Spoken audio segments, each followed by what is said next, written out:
नमस्कार साथियों, मैं विनय तिवारी आप सभी लोगों का वेलकम करता हूं नोटिफिकेशन अड्डा में। एक ऐसी प्लेस, एक ऐसी जगह जहां पर अगर कोई भी नोटिफिकेशन आता है तो उसकी एक्यूरेट इन्फॉर्मेशन आप तक पहुंचाई जाती है। तो आज एक और वैकेंसी है जिसका मैं नोटिफिकेशन लेकर के, जिसकी कंप्लीट इन्फॉर्मेशन लेकर के मैं आप लोग के समक्ष आ चुका हूं।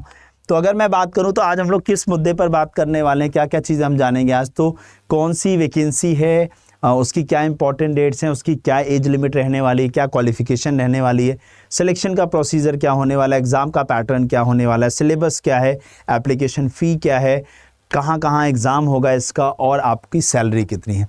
तो जब हम बात करते हैं वैकेंसी की, तो पंजाब हरियाणा कोर्ट की तरफ से स्टेनोग्राफर की रिक्रूटमेंट निकाली जा रही है। तो जितने भी हमारे छोटे भाई बहन ऐसे हैं जिन्हें शॉर्ट हैंड आता है, उन सभी लोगों के लिए एक बेहतर अपॉर्चुनिटी आ चुकी है। एसएससी में स्टेनोग्राफर की वैकेंसी आती है, बहुत अच्छी जॉब होती है बेटा। इसको मैं ग्रुप सी की बेस्ट जॉब मानता हूँ। हाँ, तो आप सभी लोग बेटा इसकी प्रिपरेशन में लग जाइए। 478 यहाँ पर वैकेंसीज़ निकाली गई हैं। जब हम बात करते हैं जॉब प्रोफाइल की, तो स्टेनोग्राफर का एक्चुअली में काम होता क्या है बेटा। तो स्टेनोग्राफर का काम, जैसे कोर्ट में जज के अंडर में आप बैठे हैं, तो कोर्ट में जब आप देखते हो, जब दलील दी जा रही होती है तो वहाँ पर जो टाइपिंग नहीं कर रहे होते हैं, तो वो ही टाइपिंग वाला काम आपको करना होता है एक तरीके से। वहाँ पे शॉर्ट हैंड में आपको सारी चीज़ टाइप करते हो और उसके बाद उसका पूरा का पूरा टाइप करके हिंदी में आपको डिसीजन देना था तो हिंदी में, इंग्लिश में डिसीजन देना था तो इंग्लिश में टाइप करके फिर आप दे देते हो और जज साहब उस पर साइन कर देते हैं। तो ये जो बेसिकली सारा काम करता है ये स्टेनोग्राफर करता है। तो बहुत अच्छी पोस्ट होने वाली है ये। अगर मैं बात करता हूँ इंपॉर्टेंट डेट्स की बेटा, तो 26 मार्च से आपके जो फॉर्म हैं, यानी आपका फॉर्म आज से ही भरा जाना स्टार्ट हुआ 26 मार्च से। लास्ट डेट 23 अप्रैल है, ठीक है। अभी एग्ज़ाम की कोई डेट यहाँ पर नहीं आई है। जब हम एज लिमिट की बात करते हैं तो आप लोग की जो मिनिमम एज है वो 18 साल, आपकी जो मिनिमम एज है वो 18 साल और मैक्सिमम एज जो है वो 37 साल मांगी गई है। और जो एज कैलकुलेट की जाएगी, यानी जो एज कैलकुलेशन की कट ऑफ डेट है वो 1 जनवरी 2025 है। यहाँ पर अगर हम लोग बात करें तो एससी, ओबीसी पंजाब को 5 साल का एज रिलैक्सेशन मिलेगा। हाँ, पर्सन विद बेंचमार्क डिसेबिलिटी को 10 साल का एज रिलैक्सेशन मिलेगा। एक्स सर्विसमैन वालों को +3 इयर्स का है। और government employ Punjab Haryana union territory Chandigarh के अप टू 45 इयर्स तक, यानी इस एज ग्रुप के लोग यहाँ पर अप्लाई कर सकते हैं, ठीक है।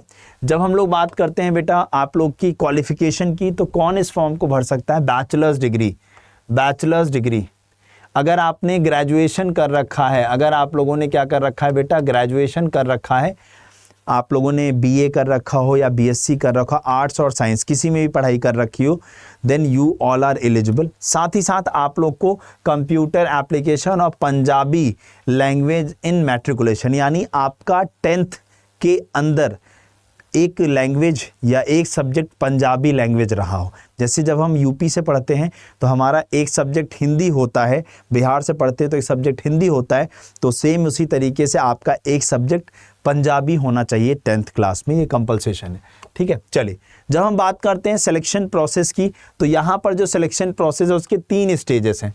जो पहला स्टेज है उसमें आपका एक कंप्यूटर बेस्ड एग्जाम होगा जो कि 60 मार्क्स का होगा। सब्जेक्ट में जनरल नॉलेज और इंग्लिश आएगा आप लोग का।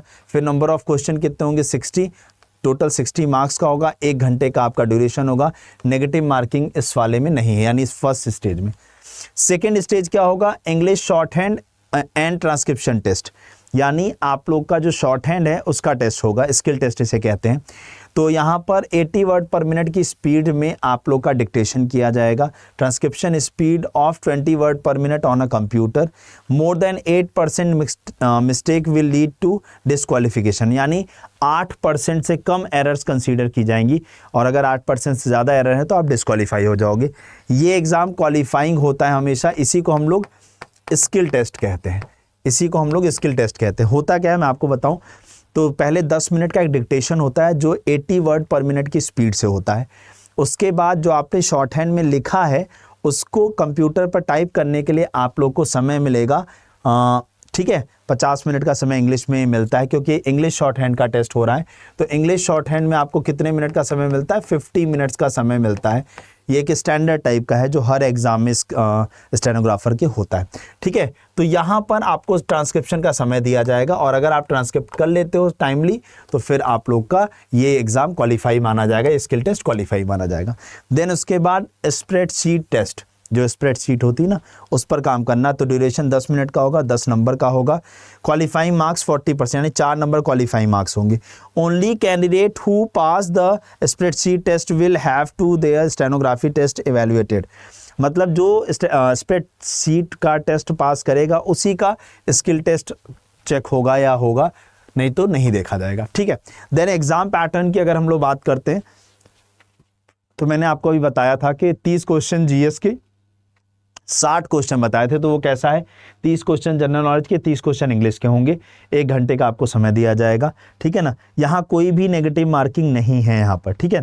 बोला है top candidate 3 times the number of vacancies will be shortlisted for the shortlisting shorthand test. 3 times vacancy का बुलाए जाएंगे शॉर्ट हैंड टेस्ट के लिए। देन उसके बाद जब एप्लीकेशन फ़ी की बात करते हैं तो 525 रुपये आप लोग के SC, BC, OBC, ESM, EWS Punjab state के, 625 रुपये हाँ आपका, और अदर स्टेट वालों के लिए 825 रुपये। ये आप लोग की एग्ज़ाम फ़ी आपको देखने को मिलेगी। देन अगर हम एग्ज़ाम सेंटर्स की बात करते हैं तो एग्ज़ामिनेशंस के लिए इस नोटिफिकेशन में ये बेसिकली चूँकि ये पंजाब का है, अगर हम लोग बात करें तो हरियाणा पंजाब के अंदर कहीं एग्ज़ामिनेशन सेंटर होना चाहिए, बट अभी नोटिफिकेशन में मेंशन है कि आपका एग्ज़ाम कंडक्ट कहीं भी हो सकता है, डिपेंड्स ऑन एप्लीकेंट होता है। देखो ये सारा कुछ जब भी कहीं की वैकेंसी आती है तो डिपेंड ऑन एप्लीकेशन। अगर ज़्यादा एप्लीकेशंस आते हैं तो वो हर जगह करा सकते हैं, अगर कम एप्लीकेशंस रिसीव होते हैं तो वो अपने स्टेट या आसपास में कराते हैं, ठीक है। ये बात आप ध्यान रखिएगा। देन अगर हम सैलरी की बात करते हैं बेटा, तो टाइम टू टाइम अगर सैलरी आज की डेट में अगर हम लोग सैलरी की बात करें बेटा, तो यहाँ पर बहुत अच्छी ग्रुप सी की जॉब है आपके स्टेनोग्राफर की, तो यहाँ काफ़ी अच्छी सैलरी आप लोग को देखने को मिलेगी और बाकी टाइम टू टाइम जो है वो अपडेट हो जाएगी आप लोग की, ठीक है। तो होप सो आप लोग को इसकी कंप्लीट इन्फॉर्मेशन अच्छे से समझ में आई होगी। अगर आपको कोई भी डाउट है तो आप इस वीडियो के नीचे कमेंट करके पूछिएगा, मैं आप लोग के इस वीडियो के ऑफलाइन कमेंट में इसका जो डिटेल नोटिफिकेशन आया है मैं वो लगा दूंगा। उसके बाद अगर आपका कोई डाउट रहता है तो आप इस वीडियो के नीचे कमेंट ज़रूर करिएगा, मैं आप लोग को उसका रिप्लाई ज़रूर दूंगा, ठीक है। दूसरी चीज़, चैनल को सब्सक्राइब ज़रूर कर लीजिएगा, क्योंकि ये एक ऐसी स्पेस है, ये एक ऐसा चैनल है जहां आपको केवल अपडेट दिए जाते हैं, जहां आपको केवल वैकेंसी की इन्फॉर्मेशंस दी जाती हैं, और जो आप लोग के लिए बहुत ज़्यादा बेनिफिशियल चीज़ है। क्योंकि अगर आपको सही से पता ही नहीं होगा, सही से नॉलेज ही नहीं होगी, तो आप फॉर्म कैसे सही भरोगे।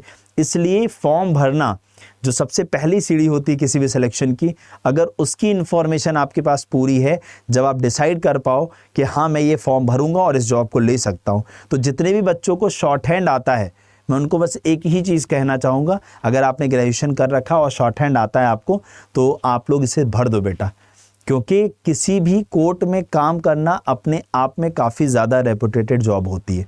तो इसलिए इसे चुपचाप भर दो और बेहतरीन तरीके से तैयारी करने में आप लग जाइए। जो भी डाउट हो कमेंट करके ज़रूर पूछिएगा। सबसे पहले चैनल को सब्सक्राइब करके बेल आइकन प्रेस कर लेना, ताकि जैसे कोई वीडियो आए आप तक नोटिफिकेशन पहुँच जाए। Thank you so much. जय हिंद, जय भारत।